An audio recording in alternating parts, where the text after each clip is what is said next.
Donc nous avions laissé Christopher avec le Soulmonger pour lui laisser le temps de choisir ce qu'il allait prendre, et finalement il n'y a rien de plus qui l'intéresse chez le Soulmonger. Donc il s'est quand même débarrassé de sa carte de ralentissement. Donc il revient maintenant à une dextérité de 4 et un mouvement de 4. Donc, dans la dernière vidéo, j'ai vu que j'avais fait une petite erreur au niveau du décompte des actions. C'était la dernière action de Christopher, donc. Et du coup, j'ai un petit décalage, et donc il reste en fait deux actions à Lady Rocket. Étant donné que Lady Rocket est pas très bien au niveau de la santé, je crois qu'elle va faire deux actions qui vont consister à se reposer,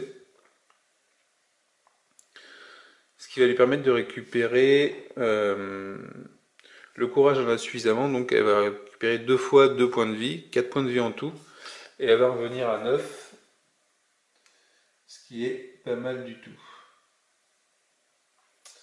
Et donc mettre fin aux actions des joueurs. Donc, on va voir nos fiches de personnages. Hop là. On voit donc Christopher. Christopher a encore 4 points d'audace, 14 points de vie. On a vu qu'on avait utilisé sa Thompson, donc ça va avoir une importance pendant la phase d'upkeep. On a un peu dépensé les Soul Shards qu'il met sur son compagnon, Soul of Santorini. Il a récupéré une dague. Il a toujours son autre compagnon aussi, l'avatar de Persée. Il a récupéré le bâton de rat. Il n'a pas fait de recherche, donc il a encore son voyant ici, qui est sur la position verte. Son chapeau est toujours là. Tout va bien. La comète, pour l'instant, elle n'a pas bougé. Elle est toujours sur 0.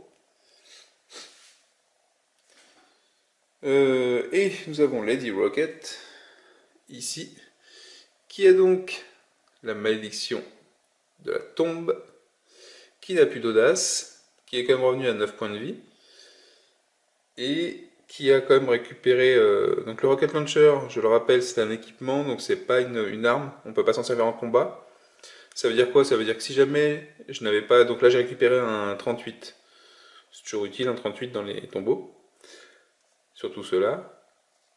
Si je n'avais pas d'arme et que je devais faire un combat, je devrais utiliser ma force directement. C'est-à-dire que je me battrais point nu, et Lady Rocket elle a que 1 en force. D'où mon choix pour le 38. Elle a toujours ses deux compagnons. Il faut bien se rappeler que Odin lui permet de faire des actions d'échange avec un autre aventurier à 5 cases de distance. Ça peut être très pratique. Ça peut même passer d'un étage à l'autre potentiellement. Et qu'elle a aussi récupéré une autre arme qui est basée sur la connaissance, qui s'appelle le Mesmerizer, et qui peut être assez utile, et qui va sûrement s'avérer utile dans un petit moment. Donc voilà l'état de nos aventuriers. On n'est pas trop mal. On n'est pas trop mal, à part l'audace pour Lady Rocket et sa malédiction. Avec un coup de chance, soit par le Soulmonger, soit avec un coup de chance au dé, on pourra peut-être se débarrasser de la malédiction. Donc, on voit que tous nos pions actions ont été utilisés. Hop. Et nous allons donc passer à la phase du tombeau. Pour ce faire, on pioche une carte tombe. Je vais mélanger ces cartes. Je ne sais pas si j'avais pris des cartes en exemple. On va donc les mélanger et tirer la première carte.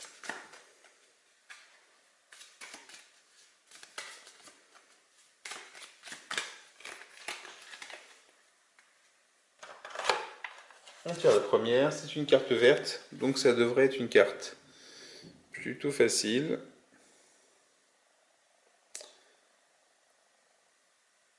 No place to hide. Donc tombe effect sur tous les aventuriers. On ne peut pas utiliser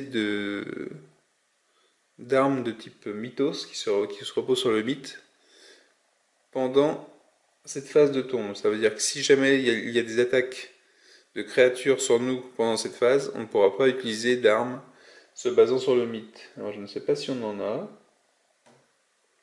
Je ne crois pas d'ailleurs. Il me semble pas qu'on en a. Si, le bâton de rat, peut-être, oui. Le bâton de rat. Donc pendant cette phase, je ne pourrais pas utiliser le bâton de rat. Ensuite, déplacement des créatures. Il n'y a pas de créatures en jeu, donc pas de déplacement. Créatures combattent, pas de déplacement, pas de combat. Spawn de créatures. Alors, on a sur le level 1 une créature de type... comment on appelle ça? Élite. Donc de type rouge. Sur le level 2, vu qu'on n'a pas de case rouge sur le level 2 pour l'instant, et qu'on n'en a qu'une sur le level 1, on va se faire spawner au level 1 une créature de type élite. Et sur le level 3, il n'y a pas de... Level 3, pas de créature. Hop. Donc, on va piocher une carte créature.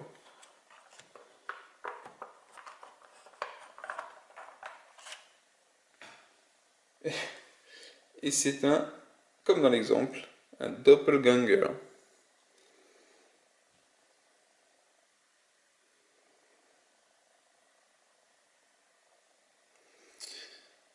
Qu'est-ce qui fait le doppelganger? Donc on voit que les deux types mythiques.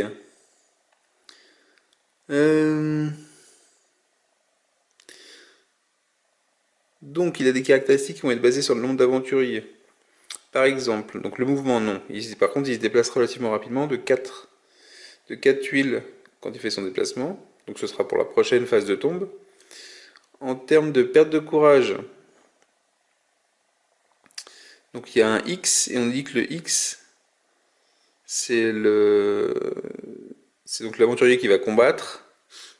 C'est donc la base, donc le mythe, la valeur de mythe de l'aventurier plus sa valeur de connaissance. Ça veut dire que pour perdre le moins de courage, il faudrait que ce soit Christopher qui aille combattre cette créature.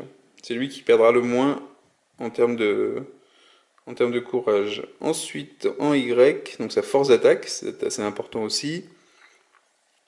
On ajouterait la force et la dextérité. Donc évidemment, on perdra plus de courage avec Lady Rocket, mais par contre, on aura peut-être plus de facilité à le battre avec Lady Rocket. Parce que ça veut dire que son attaque, si jamais c'était Christopher qui a attaqué, son attaque serait de 7. Et ça commence à être un petit peu balèze. Ensuite, il a 1 comme bouclier, donc on retrancherait 1 en dégâts standard. Il a 10 points de vie. Il faut faire 2 succès en évasion quand on veut s'enfuir de sa tuile. Et il nous fait gagner 5 soul shards. Donc le doppelganger, on le place sur une tuile rouge. Il n'y en a qu'une dans le niveau 1. Donc il est ici. Donc il ne va pas se déplacer puisque c'était la phase précédente.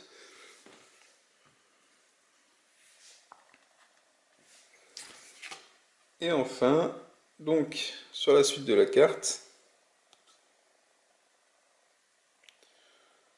on a la phase, je ne sais pas si on voit bien sur la carte, c'est pas grave. On a la phase d'upkeep. Donc l'upkeep, qu'est-ce qui se passe dans la phase d'upkeep? Rien du côté de Lady Rocket. Par contre, du côté de Christopher, on a le Tommy Gun qu'on a utilisé. Upkeep, il y a marqué qu'on lance un dé. Sur un 1 ou un 2, on défausse. Donc on lance le dé. On va le lancer là. Attention, sur un 1 ou 2, on le défausse. Et c'est un 4. Donc, il ne se défausse pas. Je le remets droit. Phase d'upkeep terminée.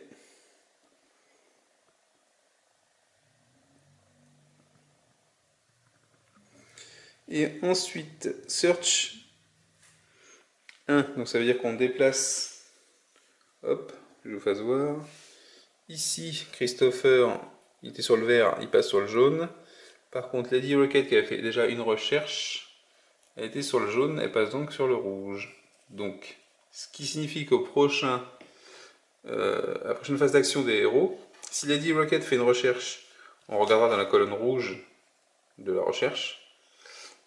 Et si Christopher fait une recherche, on l'aura sur la colonne jaune. Voilà. Et ensuite, et pour finir notre phase de tombe, vous voyez que c'est pas compliqué, il n'y a pas trop de monstres.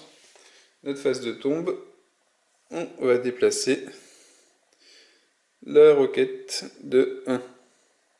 Une fois qu'on fait ça, on vérifie sur le livre de scénario qu'il n'y a pas d'événements quand on est sur 1 au niveau de la roquette. Normalement, je ne crois pas. Il n'y a que le réveil du pharaon sur le 6. Donc, on peut continuer. Mais on fait tout le temps une vérification, comme ça, quel que soit le scénario, on prend l'habitude. Et ceci étant dit, nous allons passer à la phase suivante des aventuriers. Donc je remets tous les points d'action, toutes les balles qui représentent les actions sur le vert. On va également passer le marqueur de premier joueur à Lady Rocket, qui va donc commencer ce tour. Hop, hop. Donc Lady Rocket récupère le médaillon. C'est elle la première joueuse. Et on va voir ce qu'elle va faire. Je replace la caméra ici.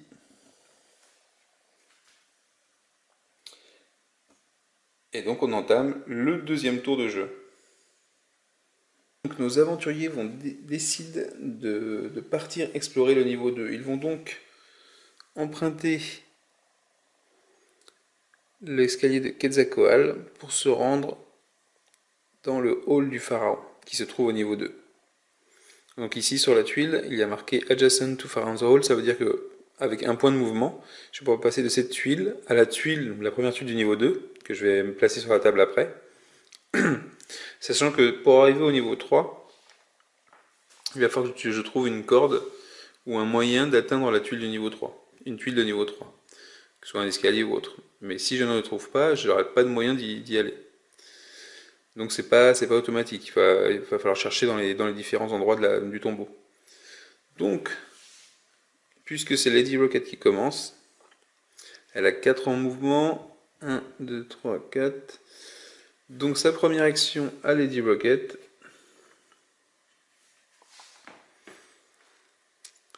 c'est de partir d'ici. 1, 2,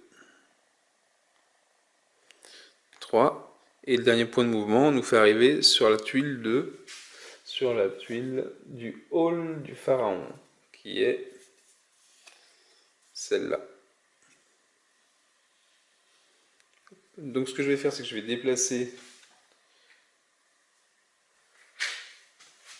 Je vais réagencer ma table pour déplacer notre niveau 1. Alors, vous allez voir justement l'intérêt des tuiles, la façon dont elles ont été pensées. C'est que je vais pouvoir tirer ça, rien ne se détache. Hop, rien ne s'abîme non plus. J'ai mon niveau 1 qui est ici. On le mettra de côté pour l'instant.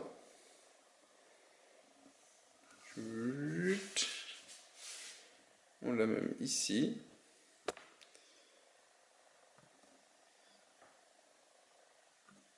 Et donc nous avons Christopher ici. Le doppelganger, il est sur cette tuile-là. Et avec son dernier mouvement, on arrive au niveau 2 dans le hall du pharaon. Avec une sortie de chaque côté. Donc celle-là, c'est celle qui mène normalement à la sortie. C'est marrant d'ailleurs qu'il n'ait pas fait ça de truc ici. Ce qui voudrait dire que potentiellement, je pourrais sortir aussi par là. Sinon j'ai une sortie de chaque côté. Donc Lady Rocket se trouve ici avec son 4e point de mouvement. Il n'y a pas d'action d'exploration ici, pas d'action aventure, donc son mouvement se termine. Elle a dépensé une action. Au tour de Christopher. Christopher dépense une action. Il est tenté ou non. Alors, je vais pas attaquer la... pour attaquer le doppelganger, il faut que je rentre sur la tuile. Si je rentre sur la tuile, il reste des pièges. Et je risque de me les prendre dans la... Hop, je vais vous faire voir. Il reste 2 jetons de piège qui risquent de me faire perdre des points de vie, comme Lady Rocket au round précédent. Donc, Christopher, ce qu'il va faire, il va faire la même chose que Lady Rocket, il va se déplacer, il a 4 en mouvement aussi, puisqu'il n'a plus sa carte de restriction de mouvement. Donc, 1, 2. Je vais ranger réellement de côté le niveau 1. Passer sur la tuile.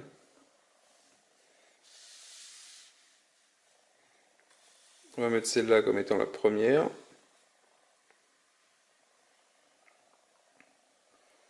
Pour le niveau 2.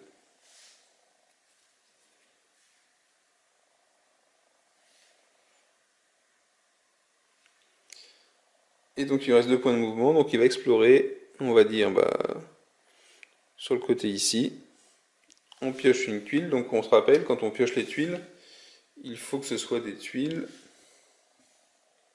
du niveau en cours. Donc cette fois-ci, on ne cherche plus des tuiles de niveau 1, mais des tuiles de niveau 2. La première tuile, niveau 3, je défausse. Niveau 1, je défausse aussi. Niveau 1, 2, c'est une bonne. On peut prendre cette tuile-là, c'est la bonne. On retourne. La fontaine de jouvence. Je trouve assez sympa les tuiles. Elles sont bien foutues. La fontaine de jouvence, qu'est-ce qu'on a? On a une capacité, donc c'est pas une phase d'exploration, mais une capacité qui est que quand on se repose dans cette pièce, on gagne le double de points de vie. C'est pas mal, ça économise des actions. Il y a une sortie de chaque côté. Il y a 3 sorties en fait. Et on a l'effet 1. Alors par contre l'effet 1, je vais regarder, mais étant donné qu'on l'a déjà eu, je ne sais pas s'il se redéclenche. Donc je vais d'abord poser la tuile. Je vais la poser, je vais la poser. Je vais la poser comme ça. Hop. La fontaine de jouvence.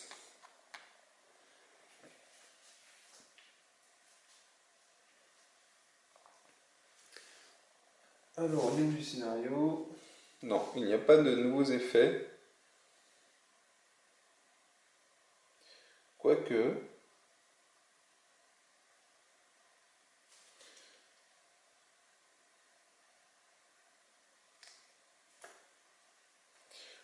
en fait, il n'y a rien qui indique que ce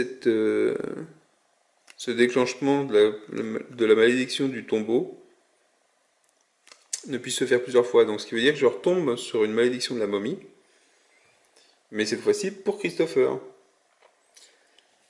Donc il voit la même chose, des hiéroglyphes partout, il a un flash, il a Razazulamet qui commence à lui pénétrer l'esprit, j'ai bien dit, et on va essayer de résister à la malédiction, et pour ça, il faut faire un test de mythe. Alors, je lance les dés, j'ai 2 dés, faire 5, 6. Il faut faire 5, 6, et...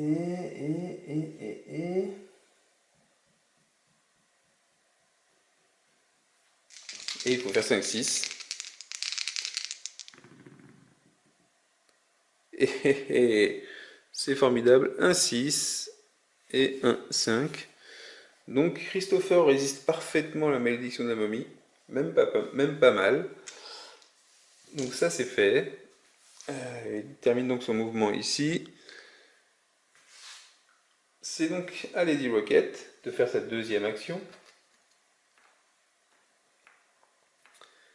Comme deuxième action, Lady Rocket, elle va progresser. Il faut savoir que le doppelganger qui est au niveau 1, il va vouloir se rapprocher de nos aventuriers. Ça veut dire que lui, il peut emprunter l'escalier.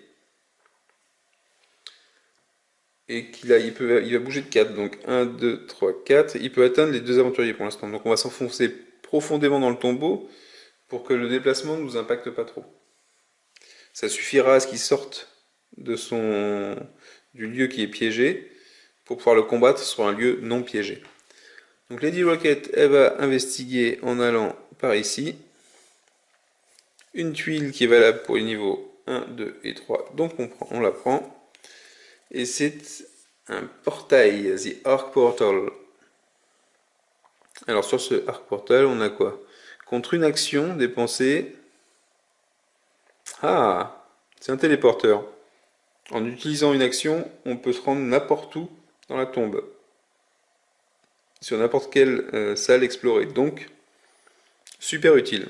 Super utile. Pour s'échapper, pour repartir voir le Soulmonger, pour je ne sais quoi.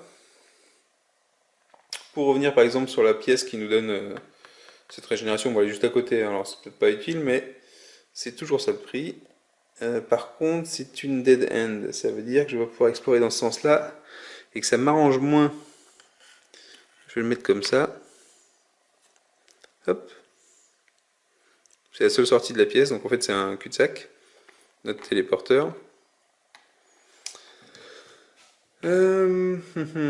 Et je joue une carte aventure. Alors Lady Rocket, son problème, je vous le rappelle, c'est cette malédiction du tombeau. Ah d'ailleurs j'ai oublié de faire ça. Je pensais que j'avais rien à faire pour elle en upkeep dans la phase précédente, mais il va falloir que je lance un dé pour savoir. Sur un 6, je me défausse de la malédiction, donc on va le faire tout de suite, parce que je ne l'ai pas fait à la phase précédente. Est-ce que je fais un 6 et je me défausse de la malédiction ou pas? J'ai fait un 2, donc je suis toujours maudite. Et donc, puisque je suis toujours maudite, toutes les cartes aventures, toutes les aventures sont des mésaventures. Donc on prend la mésaventure suivante et on va la lire. Donc ça aurait dû être une aventure. Et finalement, hop, malédiction, mésaventure. Donc lorsqu'on pénètre à travers ce couloir, on a un étrange sentiment. Des yeux nous surveillent. Mais on ne sait pas vraiment d'où. Donc on va faire un test sur le mouvement, sur le déplacement, et il faut obtenir 2 succès. Eh ben, ok, donc 4D. Sauf que grâce à cette malédiction du tombeau, j'ai moins 1D, donc 3D. Ça, voilà.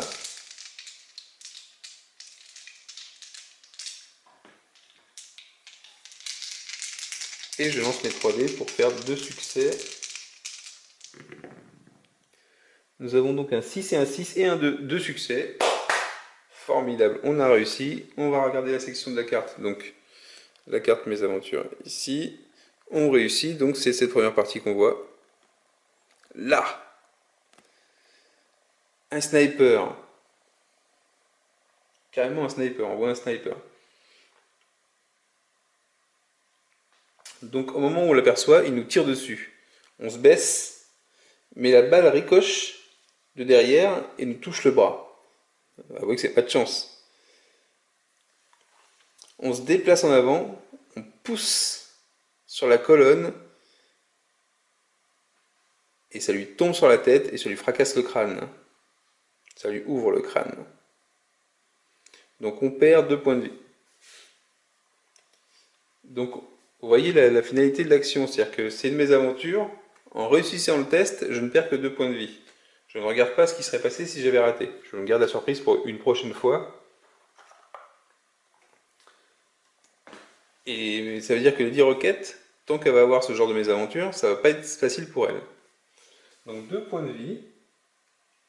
On passe à 7 pour Lady Rocket, qui a donc fait sa deuxième action,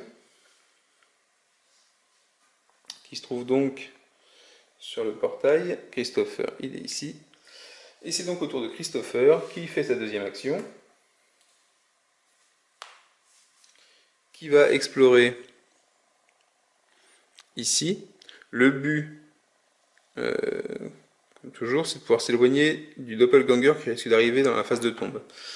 Donc on va ici, on tire une tuile. Hop, quelle est cette pièce étrange? Level 1, 2, ça marche. Spaniard Crossing. Donc c'est encore une case avec le petit symbole de la malédiction du tombeau. Il va falloir encore résister à cette malédiction. Et il y a 3 sorties, je vais mettre ça comme ça.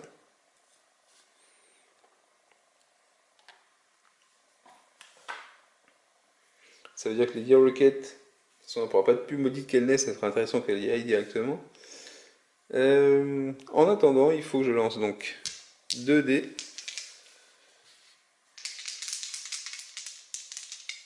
Et que je résiste à la malédiction.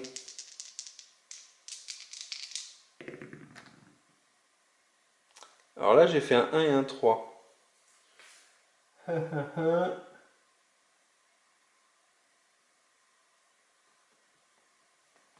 Donc je vais dépenser, Christopher dépense un point d'audace pour relancer ses dés. Et ça a marché, il a fait un 5. Donc je ne suis pas maudit. J'ai perdu un point d'audace pour ne pas être maudit. Parce que j'ai réussi à refaire la chose. C'est ce que j'aurais dû faire tout à l'heure au tour d'avant avec les 10 roquettes. Plutôt que de dépenser l'audace avant pour augmenter mes chances de succès.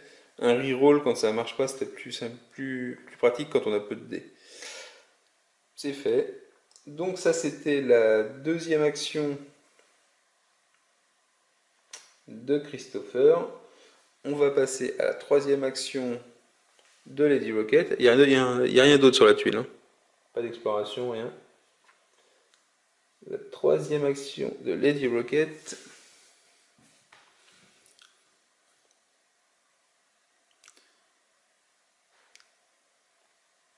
Ça va être de se déplacer normalement. On va aller ici. On va aller dans l'autre sens. Je vais étendre le tombeau.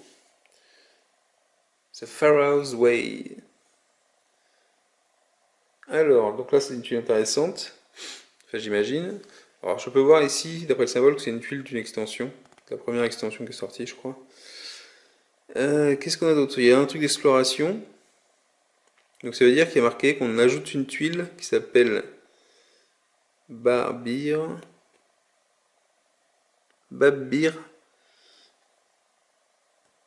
Ah oui, on place 2 tuiles. Donc je vais faire ça. Donc ça veut dire que ça se place comment ça? Ici. Hop. Je vais la mettre comme ça. Et on va chercher les tuiles en question. Petite pause.